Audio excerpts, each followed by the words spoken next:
సంగారెడ్డి జిల్లా తెల్లాపూర్లో నిర్వహించిన గద్దర్ పునర్జీవ సభలో ప్రొఫెసర్ కంచాయిలయ్య గద్దర్ను తెలంగాణ జాతిపితగా అధికారికంగా ప్రకటించాలని డిమాండ్ చేశారు. ప్రజల కోసం నిస్వార్థంగా పోరాడిన నాయకుడని ఆయన పేర్కొన్నారు. మాజీ సీఎం కేసీఆర్ జాతిపిత ప్రచారంపై కూడా ప్రభుత్వం స్పందించాలని కోరారు. ఆగస్టు 6న గద్దర్ వర్ధంతి నాటికి నిర్ణయం తీసుకోవాలని విజ్ఞప్తి చేశారు. సభలో ఎమ్మెల్సీ అద్దంకి దయాకర్, గద్దర్ కుమార్తె వెన్నెల, విమలక్క, బేబీరాజు, పృథ్వీరాజు, డాక్టర్ శ్రీనివాస్, గుడిపల్లి రవి, మాజీ కౌన్సిలర్ భరత్, పసునూరి రవీంద్ర తదితరులు పాల్గొన్నారు. ప్రభుత్వము గద్దరన్న పేరిట ఫిలిం అవార్డులు ఇవ్వడానికి కూడా కొంతమంది మిత్రులు వ్యతిరేకిస్తున్నారు. ఎందుకంటే ఆయన కేవలం సినిమాలకు సంబంధించిన స్థాయి వరకే కాదు కదా, ఆయన పేరు మీద ఒక యూనివర్సిటీ ఏర్పాటు చేయాలి, ఆయన పేరు మీద ఒక ఇంటర్నేషనల్ అవార్డు ఇవ్వండి మంచిగా ఉంటుంది కానీ అని కొంతమంది ఇట్లా సినిమా వాళ్ళు ఏమంటున్నారు, అసలు గద్దర్కు సినిమాలకి ఏం సంబంధం అని వాళ్ళు అంటున్నారు. విచిత్రం ఉన్నది. రంగుల కళ ఏంది, మా భూమి ఏంది, ఎంత విప్లవాత్మకమైన సినిమాలు.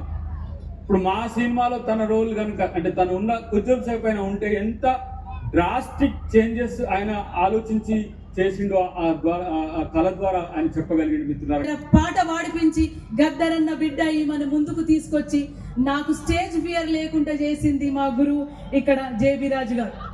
ఈ రోజు ఇక్కడ నిలబడి మాట్లాడుతున్నానంటే కూడా ఆయననే నా గురువు. తనలో తాత్వికత ఉంది, భావుకత ఉంది, అన్నిటికి మించి ఒక రాజకీయ శక్తి